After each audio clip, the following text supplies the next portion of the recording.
Hello everyone! Magandang araw sa inyong lahat. Andito na naman po ang nag-iisa ninyong Mama Mia para sa panibago na namang kwento na ating pagsasaluhan ngayong araw. Una sa lahat ay nais kong bumati sa inyo. Kumusta po? Kumusta ang inyong mga damdamin, ang inyong mga puso? Kumusta ang inyong mga isipan? Kumusta ang inyong mga beauty? Fresh pa ba? Naku, dapat fresh ha. Dapat kahit may pinagdadaanan, kahit may mga pagsubok sa buhay, dapat fresh pa rin, dapat nakangiti pa rin, o 'di ba? Okay lang yung madapa ka paminsan-minsan, umiyak ka paminsan-minsan, pero kinabukasan ngiti ka na ulit. Maganda na ulit ang buhay. Nako, maraming salamat nga pala sa lahat ng ating mga suki sa mga araw-araw na nakikinig sa atin. Magandang araw po sa inyong lahat. Maraming salamat. And hello kay Maria Elena Abe. Maraming salamat sa iyo. Ann Soto, Jeanette Ramos, Flory Salido. Hello po sa mga taga-Alora, Tawi-Tawi. Maraming salamat sa inyo. Eric Gomez, maraming thank you. Quick Thinker. Maraming salamat din kay Sharon Daligdig. Hello sa iyo. Christy Dimitrial, Jessel Vlogs. Maraming salamat, Jessel. Maraming salamat sa nakikinig kayo habang nagtatrabaho. Hello din kay Josephine Valerio. I'm not safe. Oh, I'm not safe. Talagang hindi ka ba safe, ha? Hello kay Marlon Hermosa. Desiree Reyes, maraming salamat sa iyo. And hello daw sa mga OFWs over there at Riyadh. And syempre sa mga taga Hong Kong, taga Japan, taga USA, taga Qatar, taga Bahrain, Malaysia. Saan pa ba yung mga suki natin? South Korea, London. Diba? Social tayo, may mga London tayo eh. Hello kay Jerry. Hello daw kay Feli, Noy at Beth. Kay Pising at Butchik na always daw nakikinig. Hi Rich Jean Garments. Laway Kappa Starlock. Tama po ba? Hi kay Liza or Liza. Hello kay Joyce. Kay Rhea, kay Charlotte, kay Nok, kay Marites, kay Aisa. Hello po sa inyo. Maraming salamat. Charla Villesca. Ayan, panibagong pangalan. Hello po sa inyo. Maraming salamat sa mga taga-Kuwait na mga OFWs natin dyan. Lilian Madria, maraming salamat din sa iyo. Naku naman, totoo yan, Lilian. Sometimes, love is not enough. Love is never enough man talaga. Lalo na kapag walang respeto, walang honesty, ganon, walang faith, ganyan. Hello po sa mga taga Jensen. Ay nako, minsan ang pagmamahal ay isang lason sa ating buhay. Totoo din naman. Pero yung lason na yan lang yung lason na nakakapagpasaya din ng damdamin. At the same time, nakakasakit din, 'di ba? May mga ganong klaseng lason eh. Hello po kay Lich Star, sila Sor, Gimaras Girl, Lilian Madria, Noemi Badon, maraming salamat. Ayon. Hello din kay Rose Kalang. Lah, ganyan din ang BF ko, selos na wala sa lugar. Paano ba magselos? Nagsiselos ako, Makati City, ganun ba? Dapat sa lugar, joke lang. Hello kay Talia, maraming salamat. Glenda Borha, maraming thank you sa iyo, Glenda. And sa mga taga Jordan, maraming salamat po. Bigatot, anong bigatot? Hindi ko alam kung ano bigatot. May comment siya dun kay Lira eh. Hello din sa mga nakikinig kay Dodong, Roda, Eileen, Beth, Mila, Dolor. Lahat daw sila nakikinig sa Cherry Garments. Ay, ang daming mga mga garments, mga mananahi, at kung ano-ano pa na nakikinig sa atin. Hello po, maraming salamat sa inyong lahat. Marilu Del Monte, Antonio Villanueva, Jazzo Channel, maraming salamat. And happy birthday daw kay Yabs na magbi-birthday this March 9. Ay, ang layo pa ha. Kay Ma'am Tinay, Mama Mia na ngayong March 3, ng Siargao, Osmeña. Hello po. Hello din kay Liza Chin. Hello din kay Jonathan Pintino. Maraming salamat. Grabe naman sa Grabe ka naman sa chubby. Hello din kay Dino Ismael. Maraming salamat po. And maraming salamat sa lahat ng mga nakikinig, sa mga bago nating subscribers. Thank you so much. At ako'y inyong pinakikinggan. Nako, isa pong panibagong kwento ang ating pagsasaluhan ngayong araw. Ang kwento ng isang babaeng nagpapatago sa pangalang Miss A. Naku, wag nating patagalin at simulan na natin ang paborito niyong programa dito sa YouTube, ang Dear Mama Mia.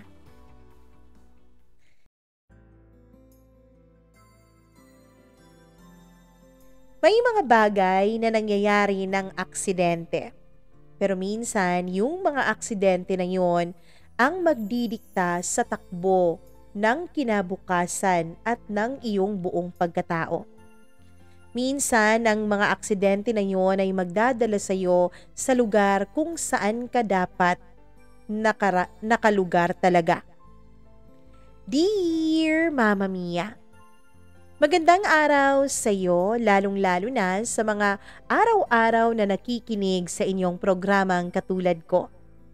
Mama Mia, every 12 noon ay lagi ko talagang inaabangan ang inyong programa.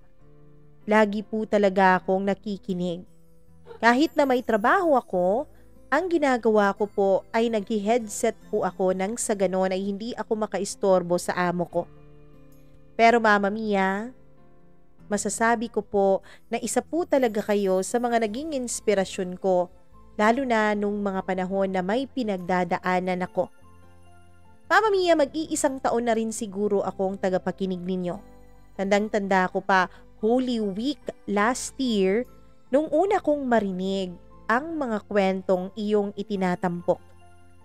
Nung una pa lang kitang marinig, Mama Mia, ay nasabi ko na sa sarili ko na siguro eto na ang programang bagay sa akin.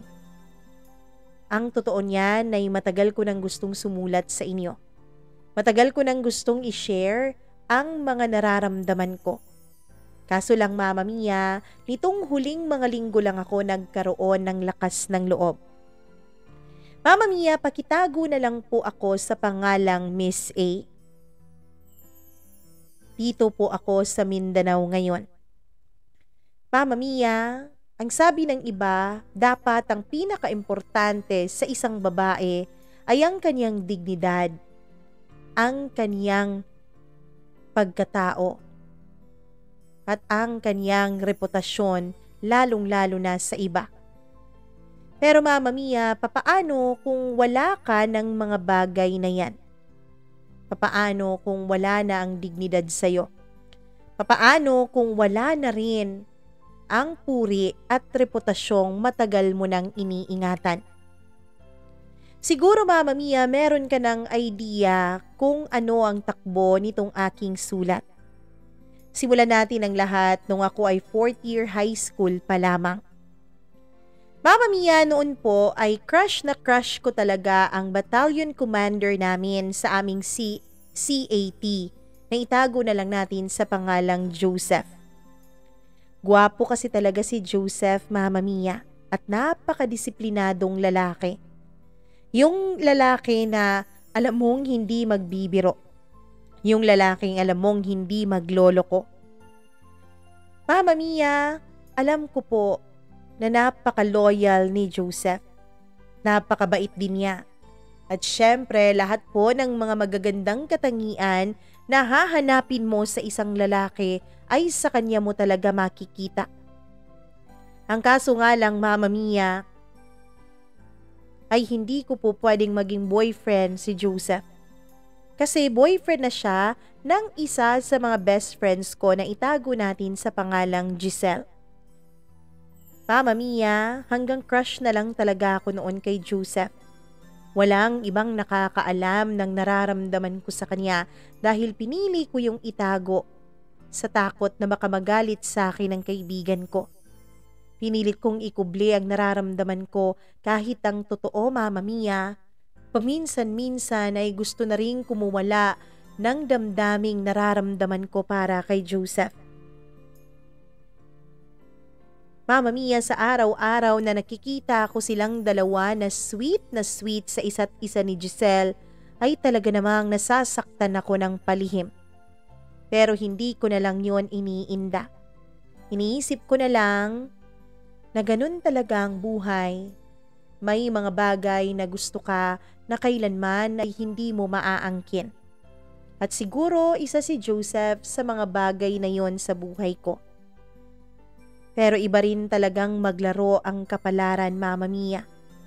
Ibang mang tripping ang kapalaran dahil napakawagas nito. May isang time po, Mama Mia, na nagkaroon ng camping ang lahat ng members ng CET sa aming batch. Ang camping na yon ay ginanap lang naman sa loob ng school grounds namin. Pero dahil matalino itong si Giselle ay kasali po siya sa Quiz B na pang-regional level na po.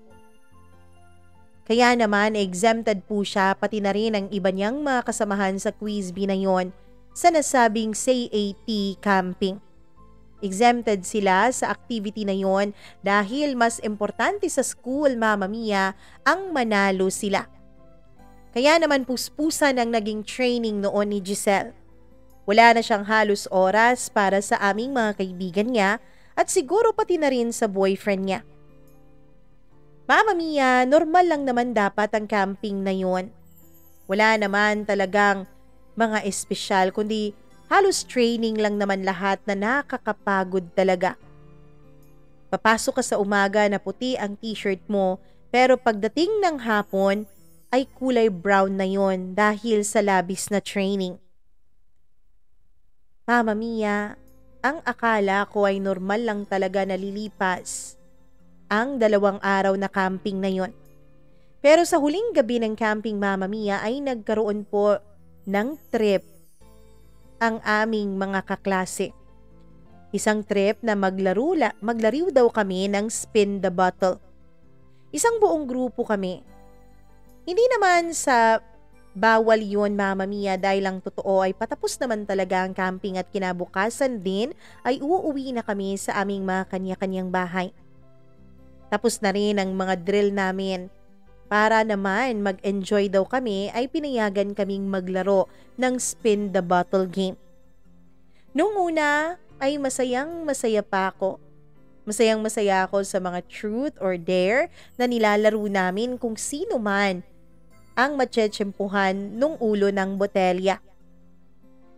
Mama Mia, nangangansyaw pa ako sa iba. Hanggang sa dumating na ang punto na ako na nga ang itinuro ng bote. Sinabi ko sa kanila na gusto ko ng truth.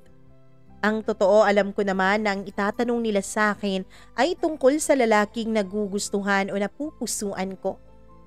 Wala pa kasi silang alam, Mama Mia, kung sino ang lalaking yon kaya alam kong makikurious sila. Pero imbis na makurious sila nung sinabi kong truth ang pipiliin ko, ang sabi nila dapat daw ay dare. Para naman daw maganda ang pagtatapos ng game na yon. Kasi ako na raw ang huli dahil inaantok na raw ang lahat. Ayokong maging KJ noon kaya naman pumayag na lang ako nung sabihin nila na dare ang piliin ko. Sige ha, dare ha. Sige nga, ikis mo nga yung battalion commander natin. Yan ang isa sa mga dare, Mama Mia, ng isa sa mga kasamahan ko. Yung iba may iba pang dare pero nung marinig nila ang dare niya ay nangangantsaw sila. Sabi nila, Mama Mia, dapat daw ay walang mali siya lang yun kasi dare lang naman. Bakit raw ako magpapakita ng mali siya? Umaayaw kasi ako nung una. Dahil ang totoo niyan, Mama Mia, ay nahihiya ako. Sino ba naman ang hindi mahihiya kung crush mo ang hahalikan mo? Hanggang sa silang lahat na nga ang nangangantsaw kaya wala na rin akong naging choice. O siya, sige na. Pero sa cheeks lang ha, sabi ko sa kanila. Unang-una sa lahat ay nahihiya talaga ako, Mama Mia. Pero pangalawa, alam kong boyfriend po ng kaibigan ko ang battalion commander namin. Alam ko rin naman, Mama Mia, na maiintindihan ni Giselle na game lang naman yon at parte lang yon ng dare. Hindi naman po makitid ang utak ng kaibigan ko. Mama Mia, alam ko naman na maiintindihan niya ako. Kaya naman para matapos na ang lahat at para matapos na rin ang kantsaw ng iba, ay lumapit na ako kay Joseph. Sorry sir ha, dare lang po to, walang mali siya. Paghingi ko pa ng permiso sa kanya. Pero nung hahalikan ko na sana siya sa kanyang pisngi, Mama Mia, ay bigla na lang kaming itinulak pareho ng aming mga kasamahan sa grupo. Sa halip na sa cheeks lang yon lalapat, ay sa lips namin naglanding ang kiss na binigay ko kay Joseph. Mama Mia, grabing kaba ang naramdaman ko noon. Feeling ko, Mama Mia, ay nakuryente ang buo kong katawan nung mga oras na yon. Todo kantsaw naman ang mga nakakita sa amin nung time na yon. Pero halos wala na akong marinig sa kanila, Mama Mia. Halos wala na akong marinig sa mga kantsaw nila dahil ang totoo, mas malakas po ang kabog ng aking puso. Mas malakas ang kabang nararamdaman ko, knowing na ang first crush ko o ang ultimate crush ko, ang siyang first kiss ko, Mama Mia. Halos hindi ako makatulog noon pagkatapos ng game. Naririnig ko nang humihilik ang iba naming mga kasamahan. Naririnig ko nang mahimbing ang mga tulog nila maliban sa akin. Hindi ako makatulog, Mama Mia. Panay ang ngiti ko noon sa sarili ko. Alam kong para na akong baliw na nakangiti kahit na wala namang nakatingin sa akin. Pero Mama Mia, pinipigilan ko pa rin ang sarili ko dahil alam kong boyfriend po ng kaibigan ko ang lalaking kinahuhumalingan ko. Sinabi ko na lang sa sarili ko na charge to experience na lang ang lahat. Sinabi ko sa sarili ko na hindi na yun mauulit pa. Na dapat ay maging masaya at kontento na lang ako doon. Mama Mia, hindi ko naman talaga in-expect na ang simpleng laro na yun ay pag-uumpisahan pala ng mga chismis sa school, lalo na sa batch namin. Ang dami-daming chismis po ang lumitaw pagkatapos ng nangyaring kiss na yun. Nagulat na lang ako, Mama Mia, nung pagbabalik namin sa klase ay hindi na lang ako bigla pinansin ni Giselle. Nung una ay wala lang naman sa akin yun. Kasi alam ko na nakarating na sa kanya ang laro naming spin the bottle. Kaya naiintindihan ko kung medyo nagtatampo siya sa akin. Ang akala ko noon, Mama Mia, ay ilang oras o araw lang tatagal ang tampo ni Giselle. Ang akala ko ay matatapos din yon at mag-uusap din kaming dalawa. Mama Mia, sinabi ko pa noon sa sarili ko na bibigyan ko muna ng space si Giselle. At kapag tapos na ang 3 araw, ay ako na mismo ang lalapit sa kanya. Ako na mismo ang magpapaliwanag sa kanya na lahat ng nangyari ay parte lang ng laro. Pero Mama Mia, feeling ko po sa mga sumunod na mga araw ay parang naglalakad ako sa loob ng campus na walang ulo. Feeling ko, Mama Mia, lahat ng taong makakakita sa akin ay tumataas ang kilay. Parang may pinag-uusapan sila. Parang bumubulong-bulong sila kapag nakita na nila akong parating. Alam mo yun, Mama Mia, yun bang ramdam na ramdam mo na ikaw talaga ang pinag-uusapan ng lahat? Ramdam na ramdam mo na ikaw ang kinakantsawan nila. Feeling ko talaga, Mama Mia, may nagawa akong hindi tama. Kaya naman nag-decide na ako na kahit ayaw ako ni Giselle na pansinin ay ako na mismo ang lumapit sa kanya para kausapin siya ng masinsinan. Siguro, Mama Mia, maiintindihan niya ako na lahat naman ng yun ay hindi ko po sinasadya. Hindi ko naman sinasadyang mahalikan sa labi ang boyfriend niya. Pero Mama Mia, nung kinakausap ko na siya ay hindi niya ako pinapansin. Mahaba-habang paliwanag ang sinabi ko sa kanya. Pero ewan ko ba, Mama Mia, ramdam na ramdam ko po na hindi po nakikinig sa akin si Giselle. Na kung meron man siguro siyang naririnig ay hindi niya yun pinapasok sa tenga o sa puso niya. Mama Mia, nung tinanong ko si Giselle kung ayos lang kami, ay tinaasan lang niya ako ng kilay pagkatapos ay tinalikuran. Gustong-gusto ko siyang habulin pero nakatingin na sa amin ang iba naming mga kaklase at mga batchmates. Kaya naman pinigilan ko na lang ang sarili ko. Hanggang sa malaman ko na lang, Mama Mia, na naghiwalay na pala si Giselle at si Joseph. Nung hapon din na yun, kung kailan ko nabalitaan ang paghihiwalay nila, ay nilapitan nako ni Giselle. Alam mo, ahas ka talaga, no? Alam mo, matagal na akong nakakahalatang may gusto ka sa boyfriend ko. Siguro nag-aantay ka lang talaga ng pagkakataon para maagaw siya. Nag-aantay ka lang talaga ng pagkakataon para maakit mo siya, hindi ba? Sabi ni Giselle. Hindi pa nga ako nakakasagot, Mama Mia, ay agad na niya akong tinalikuran at pumunta na siya sa iba naming mga kaibigan. Sa totoo lang, Mama Mia, mula po nung nangyari ang halikan sa pagitan namin ni Joseph, ay wala na pong ni isa sa mga kaibigan ko ang pumapansin sa akin. Yung iba ay pinapansin ako dahil sa mga group projects kung saan ay magkakagrupo kami. Pero hanggang dun lang.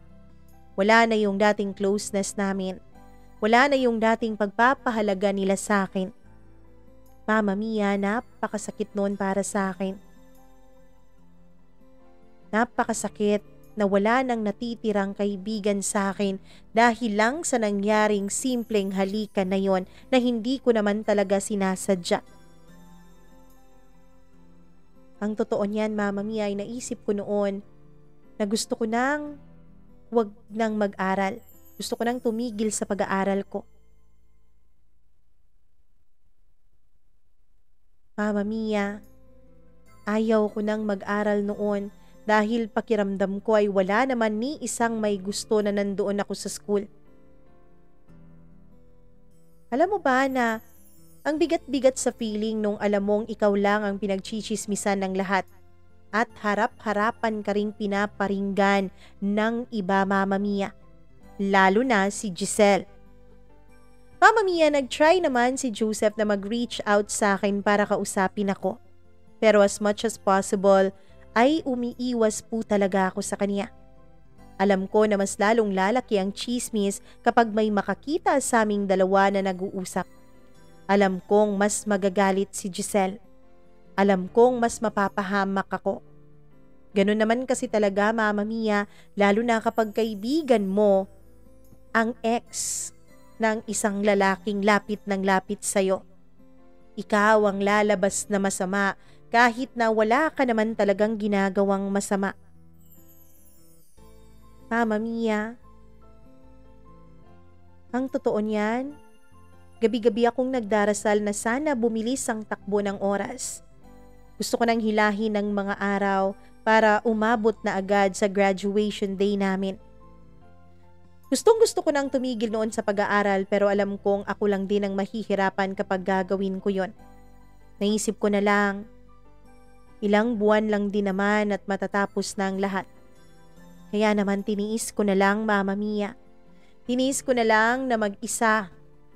Halos araw-araw sa eskwela. Tiniis ko na lang ang mga kilay na tumataas kapag dumadating ako. Ang mga bulong-bulungan kapag nakikita na nila ako. Hanggang sa natapos na rin ang paghihintay ko, Mama Mia. Dumating na rin ang araw ng graduation namin. Isang sulat po ang iniabot ni Joseph sa akin. Mama Mia, sa totoo lang, dapat yun ang pinakamasayang araw ng buhay ko sa high school dahil sa wakas, graduate na ako. Pero feeling ko, Mama Mia, yun din ang pinakamasakit na parte ng buhay ko. Mama Mia, nung tinawag na po kasi ang pangalan ko para umakyat sa stage at abutin ang diploma ko, feeling ko, Mama Mia, lahat po sila ay iba ang tingin sa akin. Lahat po sila ay pinag-uusapan pa rin ako. Alam kong ramdam yon ng mga magulang ko na umakyat sa stage kasama ko, Mama Mia. Alam kong nakikita nila ang tinginan ng mga batchmates ko. Mama Mia, napakasakit pala talaga sa feeling nun. Alam mo ba yung gustong gusto ko na talagang tumalon mula sa stage? Kung pwede pa lang ay ginawa ko na yon. Pagkatapos ng graduation rites namin ay umuwi na agad ako ng bahay.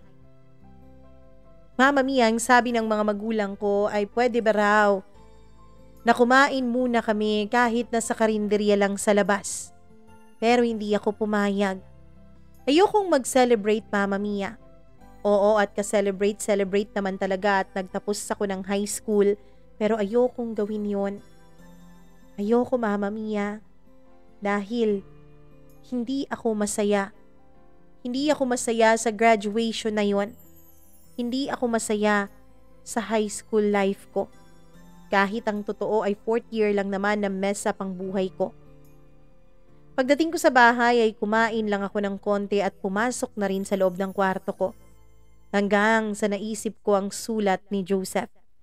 Kinuha ko yon at akmang susunugin o pupunitin ko na sana. Pero naisip ko bakit hindi ko pabasahin. Andito na rin naman yon.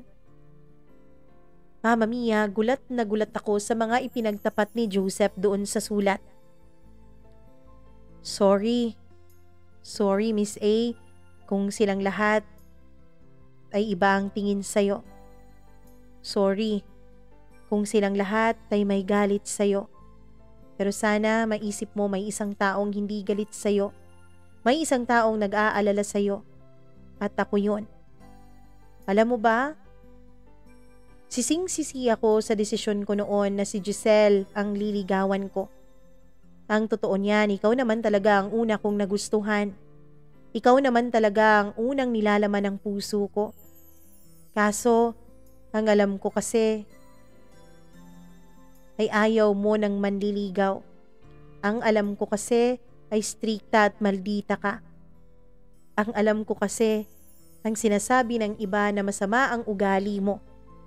Kaya naman pinilit ko noon na magkagusto na lang kay Giselle at sa kanya na lang ibaling ang nararamdaman ko. Sorry again. I hope one day magkikita tayong muli. I hope one day kapag dumating ang araw na yon, sana ay okay na ang lahat. Mama Mia, labis-labis ang iyak ko nung mabasa ko ang sulat na yon ni Joseph. Hindi ko alam kung papaano ba magre-react. Hindi ko alam, Mama Mia, kung paano ko susuklian ang sulat na yon. Pero hindi ko na lang ginawa. Hanggang sa nag-college na nga ako, Mama Mia. Nakiusap ako sa mga magulang ko na kung pwede ay sa probinsya ng mga grandparents ko ako mag-aaral. Ayoko kasi, Mama Mia, yung may makakakilala sa akin. Doon ako magsistay sa bahay ng tiyahin ko. Ang sabi ko na lang sa kanila, Mama Mia, ay gusto ko na sa probinsya para maiba naman ang ihip ng buhay ko at ang ihip ng hangin. Ano bang gusto mo doon sa probinsya, ha? Alam mo ba, mas magaganda ang mga paaralan dito at mas magagandang trabaho ang makikita mo kapag mas prestigious ang paaralang pag-aaralan mo. Sabi ng mama ko. Alam ko namang may punto ang mama ko, Mama Mia. Pero paano ba naman ako makakapag-aral ng mabuti kung alam ko na nasa paligid-ligid ko lamang ang mga taong may alam sa tsismis tungkol sa akin? Ayoko na talagang marinig ang kahit na ano, Mama Mia, at gusto ko na lang mag-move on. Kaya naman ang sabi ko sa mga magulang ko ay nakapagdesisyon na ako na doon talaga ako mag-aaral sa probinsya namin sa Iligan. Mama Mia, wala na rin namang nagawa ang mga magulang ko at pinayagan nila akong mag-aral doon. Natapos ako ng college. Pero tunay nga naman ang sabi ng mga magulang ko, Mama Mia. Hindi madaling makahanap ng trabaho. Hindi madaling makahanap ng magandang mapapasukan na may magandang sweldo, lalo na kung sa syudad ka makipagkokompetensya. Oo, Mama Mia.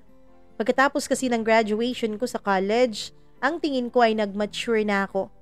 Kaya naman umuwi na ako sa probinsya. Umuwi na ako sa lugar namin at iniwanan ko na ang probinsya.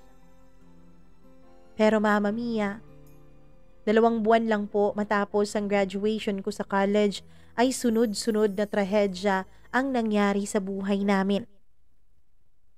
Mama Mia, inatake po sa puso ang papa ko at yung mama ko naman ay sumunod at nagkaroon ng malubhang sakit sa baga. Alam ko na dala na yon ng mga pagod nila sa pagtatrabaho.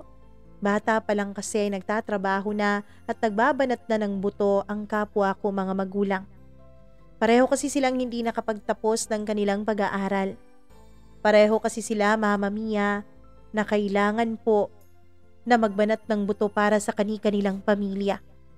Kaya naman siguro nung medyo nagkakaedad na sila ay bumawi ang kanilang mga katawan.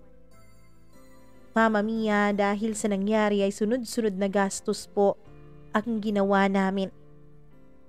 Nabenta po ang bahay namin. Nangungupahan na lang kami sa isang maliit na apartment at siksikan kaming 6 doon kasama ang 3 ko pang nakakabatang kapatid. Mama Mia, marami rin po ang gamot na kailangan ng pareho kong mga magulang. Lahat ng mga kapatid ko ay hindi pa po nakakapagtapos ng pag-aaral. 4th year high school pa lang ang sumunod sa akin. Kaya alam ko, Mama Mia, responsibilidad ko na ang pamilya ko mula noon. May bayad naman kaming natanggap mula sa mga pinapasukan ng mga magulang namin pero maliit lang yon. Pinagsimula ko ng tindahan sa bahay. Nang sa ganon ay merong paglilibangan ng nanay ko. Hindi na kasi siya po pwede sa mga mahihirap na gawain, Mama Mia, dahil nga mahina na ang kaniyang baga. Ang mga kapatid ko naman ay pinalipat ko po sa mga public schools dahil hindi na namin kakayanin ang lahat. Semi-private kasi ang pinag-aaralan ng 2 kong mas nakababatang kapatid. Yung 2 naman ay naka-public school na dahil high school na. Mama Mia, hirap ako nung mga panahon na yon. Oo nga't may trabaho naman ako. Oo nga't meron naman akong tinatanggap na sweldo every 15 at 30. Pero Mama Mia, kulang na kulang po yun sa mga pangangailangan ng aming buong pamilya. Kulang na kulang pa po yun sa upa at pagkain namin. Meron pang mga gamot, Mama Mia. Mga gamot na kailangan ng mga magulang ko dahil kung hindi, pupwedeng mabalik na naman sila sa ospital o pupwedeng mas worst ang mangyari sa kanila. Hirap ang buhay. Kumakayod ako at halos dala-dalawa na ang trabaho ko. Nagtitinda rin ako ng kung ano-ano, Mama Mia. Avon, Natasha, kahit ano na pwedeng itinda ay tinitinda ko. Napakahirap po talaga ng buhay. Hanggang sa isang kasamahan ko sa trabaho ang lumapit sa akin. Sinabihan niya akong nangangagyayat na raw ang itsura ko, Mama Mia. Alam mo, maganda ka dati eh. Sexy, fresh. Ang totoo niyan ay ano na nga ako eh. Naiinggit nga ako sa beauty mo. Pero ngayon, halos 3 buwan pa lang kitang nakikilala pero parang tumanda ka ng halos 10 taon. Ano bang nangyari sa'yo? Tanong ng isang kasamahan ko na hindi ko naman talaga close, Mama Mia. Pero dahil kailangan ko rin ang kausap nung mga panahon na yon, ay kinausap ko na rin siya at sinabi ko sa kanya ang aking mga problema. Sinabi kong kailangan ko ng pera. Mag-loan ka kaya? Alam mo, yung ATM ko nga naisanla ko na eh. Hindi pa ako pwedeng mag-loan. Kasi wala pa nga akong 6 months sa trabaho, hindi ba? Ang totoo niya, natatakot nga ako baka hindi ako ma-regular dito sa trabaho natin. Paano naman kasi palagi akong nalilate dahil inaalagaan ko pa ang mga magulang ko. Alam ko naman na hindi yun Excuse pero yun naman talaga ang totoo eh. Sabi ko, alam mo, may alam akong pagkakakitaan pero secret lang natin to ha. Kasi ako rin naman may mga pinagdadaanan din sa buhay. At isa pa, tung sweldo natin dito, naku, hindi makakabuhay kahit sarili ko lang. Hindi ako makakabili ng mga pangangailangan at mga kapritsyo ko. Ano, may sideline ka? Tanong ko sa kanya. Oo, panggabing sideline to ha, pero wala sanang ibang makakaalam kundi, naku, malilintikan talaga tayong dalawa. Sabi niya. Anong sideline ba yan? Tanong ko. Huwag tayo dito mag-usap. Mamaya na pagkatapos ng trabaho. May maliit na cafe dyan sa labas. Libre kita ng kape. Ano, gusto mo? Tanong niya sa akin. Naku, pwede bang ngayon na lang? Kasi uuwi agad ako mamaya eh. Kailangan ko pang magluto. Gagabihin daw kasi yung kapatid ko at may project pa silang gagawin. Sabi ko sa kanya. Naku, alam mo, dapat mag-unwind ka rin paminsan-minsan nang hindi ka agad tumatanda. Sige na, samahan mo ko kahit mga 15 minutes lang. Sabi niya sa akin. Wala akong nagawa, Mama Mia, dahil lang totoo ay curious din ako sa sinasabi niya na sideline niya. Alam ko kasing malaki ang maitutulong noon sa pangangailangan ng aming pamilya. At nung matapos nga ang trabaho namin nung araw na yon ay nagkita kaming dalawa sa maliit na cafe na malapit lang din sa office. Noong natapos na kaming mag-order at nakaupo na, ay sinabi na niya sa akin, Mama Mia. Isa pala siyang walker. Alam mo ba yung walker, Mama Mia? Prosty din yon, pero hindi po tumatambay sa mga gilid-gilid. Hindi po nagbabar, kundi pa-text-text lang ang booking. Meron daw isang handler, Mama Mia, na dapat mag-submit kami ng pictures sa kanya. Pictures na mahinhin, pagkatapos ay pictures na daring. Doon daw pipili ang mga parokyano. At kapag ikaw daw ang napili, ay tatawagan ka na lang daw ng handler. Siya din ang magsiset ng budget para sa'yo. Kung may tip galing sa customers, iyong-iyo na yon. Pero ang paunang bayad dapat ay merong porsyento ang iyong handler. Mama Mia, nung una ay gulat na gulat talaga ako sa mga sinasabi niya sa akin. Ayokong patulan, Mama Mia. Nakakawala ng dignidad, nakakawala ng puri. Ano bang nakakawala ng puri? Hello? Virgin ka pa ba? Tanong niya sa akin. Mama Mia, hindi ako makasagot dahil yun naman talagang totoo. Oo nga't nagkaroon na ako ng lalaking nakahalik sa akin which is si Joseph. Pero kailanman ay hindi na yun nasundan pa.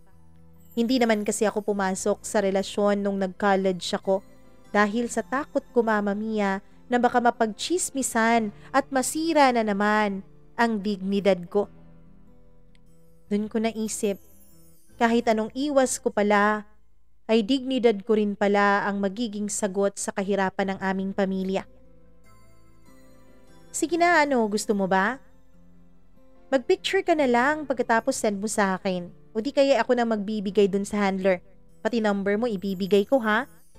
Sabi niya. Naku wag, parang hindi ko yata kaya eh. So virgin ka nga? Ulit niyang tanong. Tumango ako, Mama Mia. Alam mo, mas malaki ang budget sa'yo kung ganon. Siguro ang isang buwan, nakakailanganin mong gamot ng mga magulang mo, kikitain mo lang sa 1 o 3 gabi. Ano, payag ka na ba? Kulang kasi kami ngayon eh. Ewan ko yung ibang mga girls, hindi na bumalik. Yung iba naman, ayaw na dahil nabuntis na ng kani-kanilang mga jowa.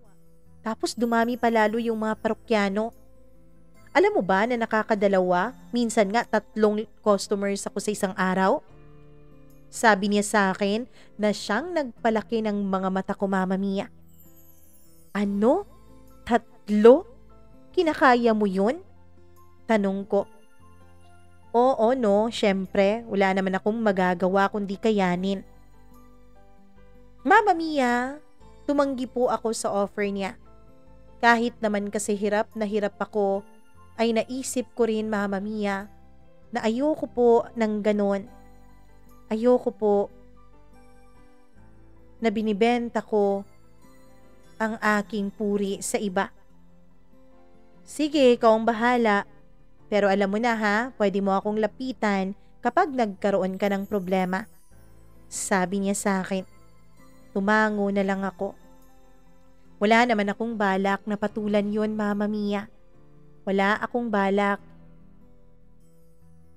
na gustuhin na ibenta ang katawan ko.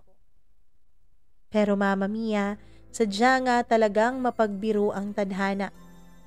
Kahit anong gawin ko ay hindi po kumakasya ang sweldo at ang extra ko pang kita mula sa extra kong mga trabaho.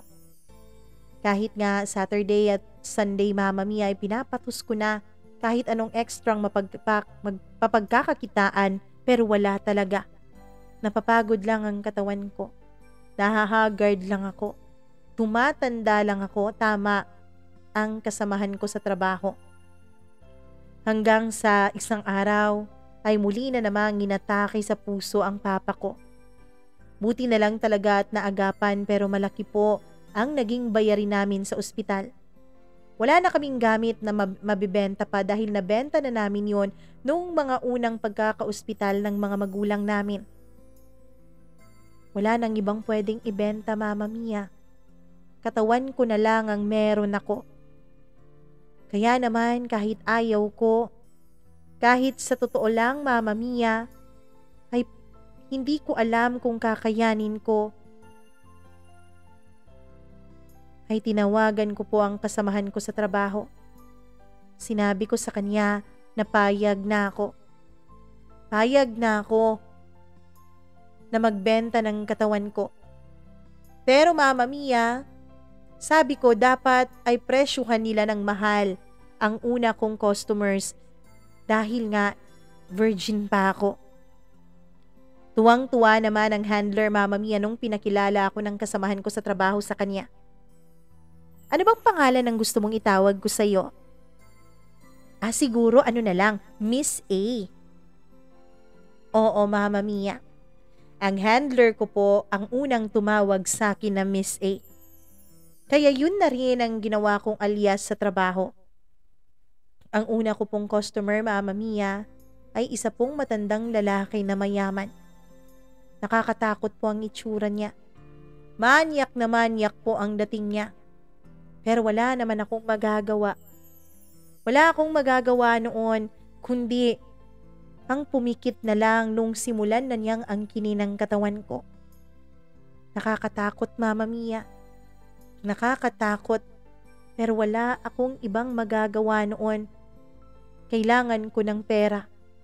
Kailangan ko yun nang sa ganon ay mapagamot ko ang mga magulang ko, lalo na ang papa ko na nakaratay pa sa ospital at wala pang pambayad. Matapos nga akong angkinin ng matanda, Mama Mia, ay tuwang-tuwa siya. Napakatagal na panahon na raw mula nung huli siyang makatikim ng berhen. Kaya naman sa labis niyang tuwa ay binigyan niya ako ng malaking tip. Ang tip na yun, Mama Mia, ay sobra-sobra pa sa isang buwan kong buong sweldo ng walang deduction. Kaya kahit masakit sa loob ko na nasira ang puri ko, na naibigay ko ang pagkababae ko sa isang lalaking estranghero, matanda at amoy lupa na, ay hindi ko na lang din yun pinagsisisihan dahil alam ko na mapapagamot ko ang papa ko dahil doon. Tunay nga namang malaki ang kitaan doon, Mama Mia. Marami kasi talagang nagbubook sa akin, lalo na kapag nalalaman nila ang edad ko. Lalo na kapag nalalaman nila na batang-bata pa ako. Mama Mia, naging isa po ako sa pinakamabenta na babae ng handler namin. Kaya naman inaalagaan niya talaga ako. Tuwang-tuwa siya sa akin dahil marami raw ang mga parokyanong gustong mag-book sa akin. Ibig sabihin, mas malaki din ang kaniyang kinikita sa akin, Mama Mia. Masaya siya sa akin. Masaya siya sa serbisyo ko. At bilang kapalit nun, kapag nagigipit ako at kinukulang ang pera ko ay agad-agad niya akong pinapautang. Nung una, Mama Mia, ay nandidiri talaga ako sa sarili ko na iba't ibang lalaki ang gumagalaw sa akin halos gabi-gabi. Pero sa katagalan, nung unti-unti nang umahon ang kahirapan ng pamilya namin, ay unti-unti ko na ring tinatanggap ang naging kapalaran ko. Hanggang sa nagkaroon ako ng isang customer, Mama Mia, na siguro nagustuhan ang performance ko ay balik ng balik sa akin. Itago na lang natin siya sa pangalang Arthur. Si Arthur po, Mama Mia, ay hindi naman po masyadong matanda. Siguro nasa mga 5 hanggang 10 taon lang ang tanda niya sa akin. Hindi ako sigurado dahil hindi naman talaga ako nagtatanong. Hanggang sa personal na ngang kinuha ni Arthur ang number ko. Mama Mia, sinabi ko naman sa handler ko na hindi ko siya oonsihin. Sinabi ko na kapag nagpapabook sa akin ng direkta ang mga kliyente ay bibigyan ko pa rin siya ng kanyang share at ng kanyang komisyon.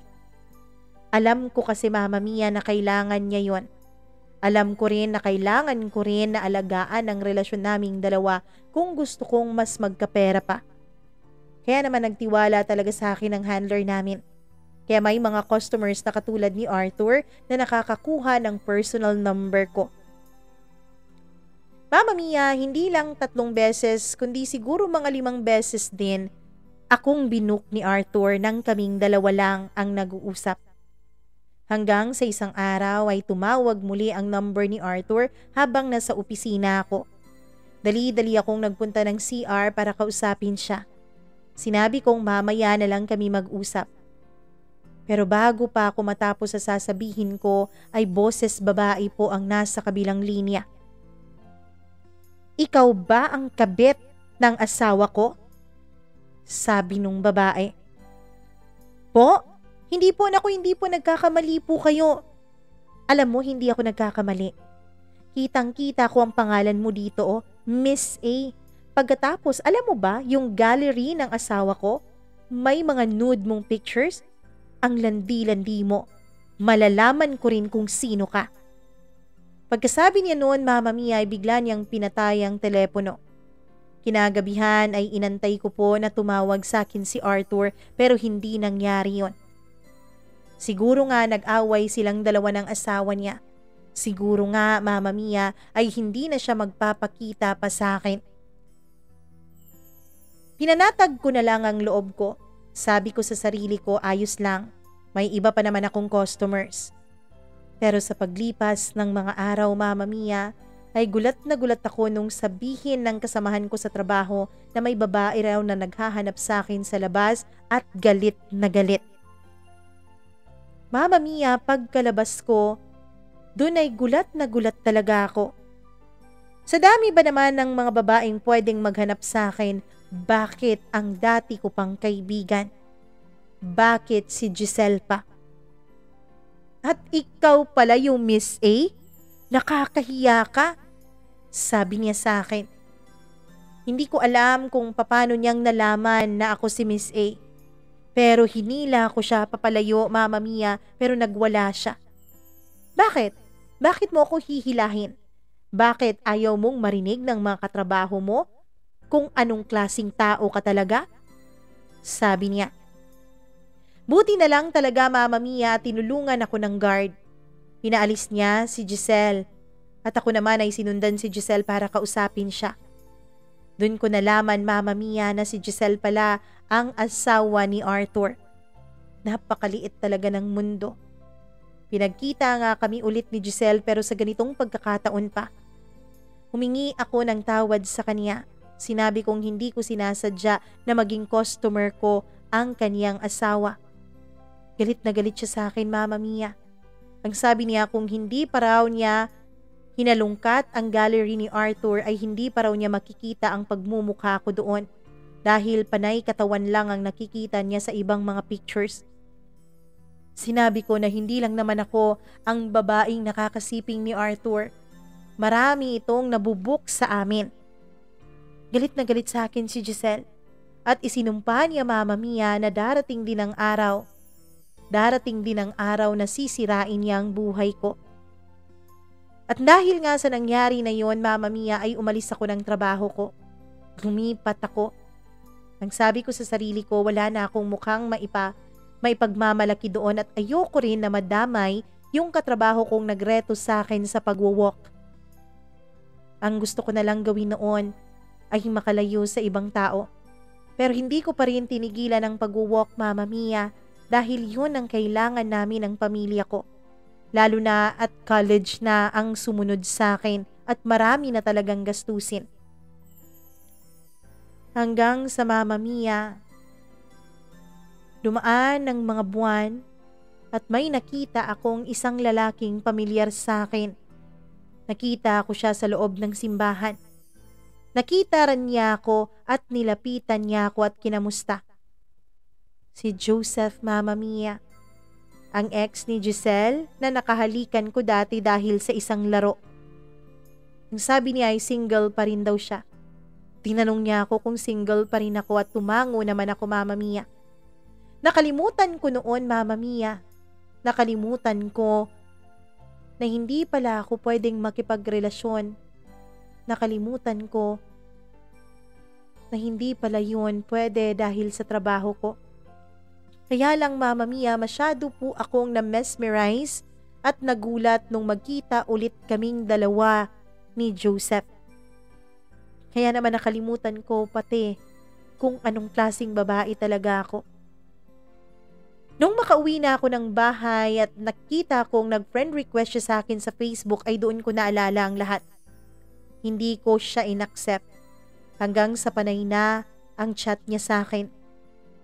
Naisip kong wala naman sigurong mali kung i-accept ko ang kanyang friend request. Nung in-accept ko nga yun, Mama Mia, ay agad-agad siyang tumawag sa akin. Araw-araw na siyang tumatawag. Araw-araw na siyang nagpaparamdam. Araw-araw na niyang pinapakita sa akin na interesado siya. To cut the long story short, Mama Mia, ay nanligaw po sa akin si Joseph. Wala naman sana akong balak na sagutin siya dahil alam ko, Mama Mia, alam ko na ang babaeng katulad ko ay hindi karapat-dapat sa lalaking katulad ni Joseph. Alam ko, Mama Mia, na dapat ay palayain ko na si Joseph. Dapat ay sa iba siya. Dapat ay ibang babae ang pagtuunan niya ng pansin at ng kanyang pagmamahal dahil hindi ako karapat-dapat doon. Pero naging masyadong pursigido si Joseph. Mama Mia, ang sabi niya, nag-mature na raw lahat ng mga tao. Bata pa raw kami nung mangyari ang mga issue noon, kaya sana ay pagbigyan na namin ang aming mga sarili ngayon. Siguro nga, Mama Mia, totoo ang sinasabi nila. Kahit kailan, lalo na kapag pareho naman kayong dalawang malaya, ay hindi nyo napipigilan ang bugso ng inyong mga damdamin. Hanggang sa sinagot ko na nga si Joseph. Hanggang sa naging kaming dalawa na. Mama Mia, naging masaya naman ako. Masayang masaya ako sa relasyon namin at ramdam na ramdam ko, Mama Mia, ang pagmamahal niya sa akin. Hanggang sa unti-unti ay lumalaki na po ang sweldo ko sa bago kong trabaho. Yung mga kapatid ko rin ay tumutulong na rin sa aking dumiskarte ng pera. Ang isa kong kapatid, Mama Mia, ay nagnenegosyo na rin. Unti-unti ay umayos na rin ang lagay ng mga magulang ko.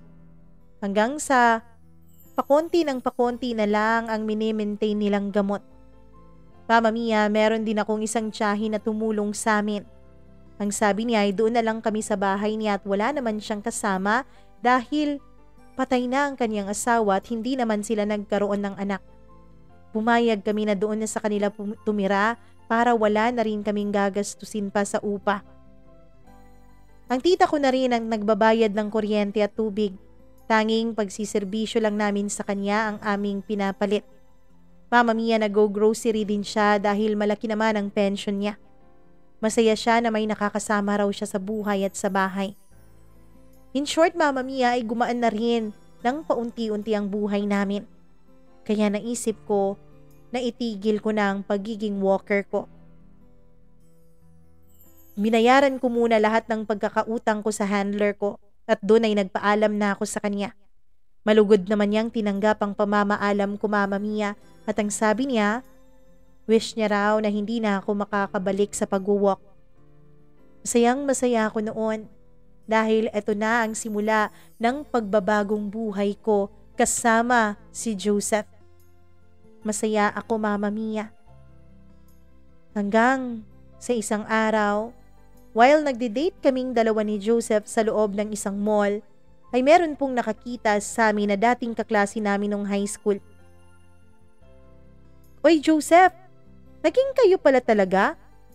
Oy, by the way, may reunion tayo this December ha? Punta kayong dalawa. Ako na lang mag-register sa inyo, pwede ba?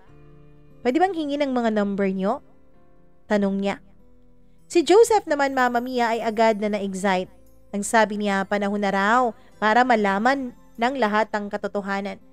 Panahon na rin daw para mag-mature ang lahat. Mama Mia, hindi ko na napigilan pa si Joseph nung bigla na lang niyang binigay ang cellphone number naming dalawa. At mula nga noon ay napraning na ako. Hindi ko alam, Mama Mia. Pero takot na takot ako dahil alam kong pupunta doon si Giselle. Hanggang sa bago nga ang reunion, Mama Mia, mga 2 linggo siguro yon ay bigla akong nakatanggap ng tawag mula kay Giselle. So, nagwagi pala talaga ang ahas at naging kayo nga ni Joseph. Alam ba niyang tungkol sa trabaho mo, ha? Alam ba niya na bayarang babae ka? Alam ba niyang wala ka ng dignidad? Sabi ni Giselle. Mama Mia, galit na galit ako noon kay Giselle. Pasigaw ko siyang tinanong kung ano ba at kung kailan ba siya magagalit sa akin. Sinabi ko naman sa kanya na hindi ko inahas noon si Joseph. Sinabi ko rin sa kanya na mula pa noon ay ako naman talaga ang unang nagustuhan ni Joseph. At pinakita ko pa sa kanya yung sulat ni Joseph noon, Mama Mia. Pero mas lalo lang siyang nagalit. So anong tingin mo? Mananalo ka sa akin? Paano ba mananalo ang isang katulad mo? Walang puri, walang dignidad, bayaran, mababang klase ng babae.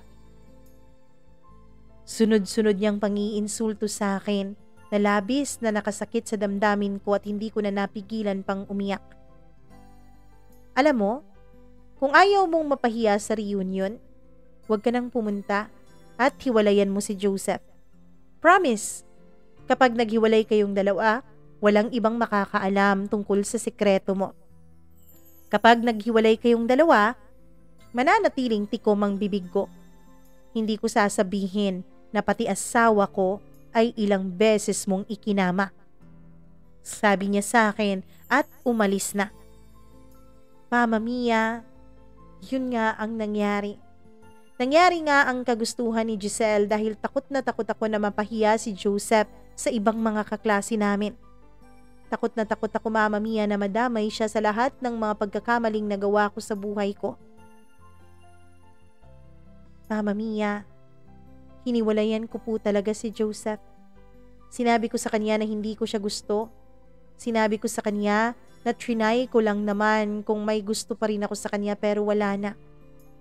Ilang ulit pa siyang nagpumilit pero hindi ko na talaga siya binigyan ng pagkakataon.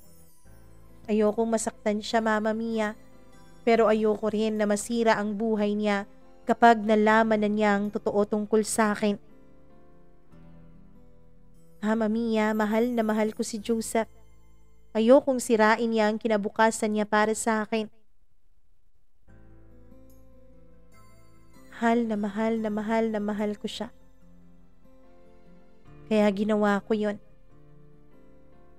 Hindi ko alam kung nalaman ba ng ibang mga kaklase namin ang tungkol sa naging trabaho ko. Kasi tapos ng reunion ay hindi na rin ako kinontak pa ni Joseph. Hindi ko na rin siya kinontak pa at blinak ko na rin siya sa cellphone at sa mga social media accounts ko. Ayoko nang magtanong, Mama Mia. Hinayaan ko na lang na ganun ang mangyari. Sa ngayon po ay medyo maayos na ang buhay ko. Wala pa rin akong boyfriend kahit na may edad na rin ako. Hindi ko alam kung magkakaroon pa ako ng panibagong lalaki sa buhay ko, Mama Mia. Masaya na ako ngayon. Meron na akong peace of mind.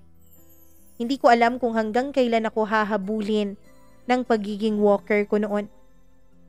Pero sana, Mama Mia, sana dumating din ang araw na makaka-move on rin ang mga tao mula sa nangyari sa akin. Sana dumating ang araw na makaka-move on din ako. Maraming salamat po, Mama Mia, sa pagbabasa mo nitong sulat ko. Lubos na gumagalang, Miss A.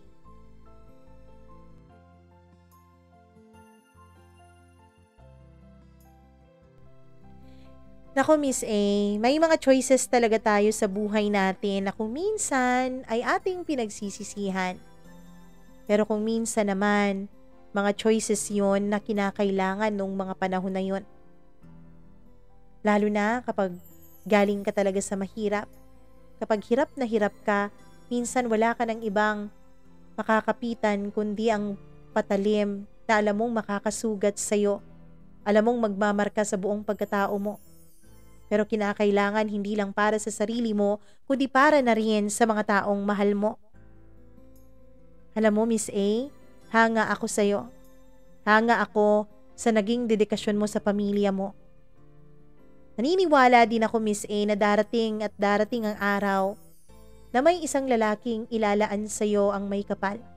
Isang lalaking tatanggapin ng buong buo ang pagkatao mo, maging ang mga nakaraan mo. Magdasal ka lang at magtiwala. Maraming salamat sa pagtitiwala mo sa programa natin para i-share ang kwentong yan ng buhay mo. Ako ay lubos talagang natutuwa dahil marami ang mga katulad ninyo nang nag-share dito sa ating programa. At kung ikaw na nakikinig ngayon, kung nainganyo ka na rin mag-share, mag-email ka lamang sa mamamia.cdo0317@gmail.com. Huwag mo rin kalimutan na i-like at i-share ang video na to.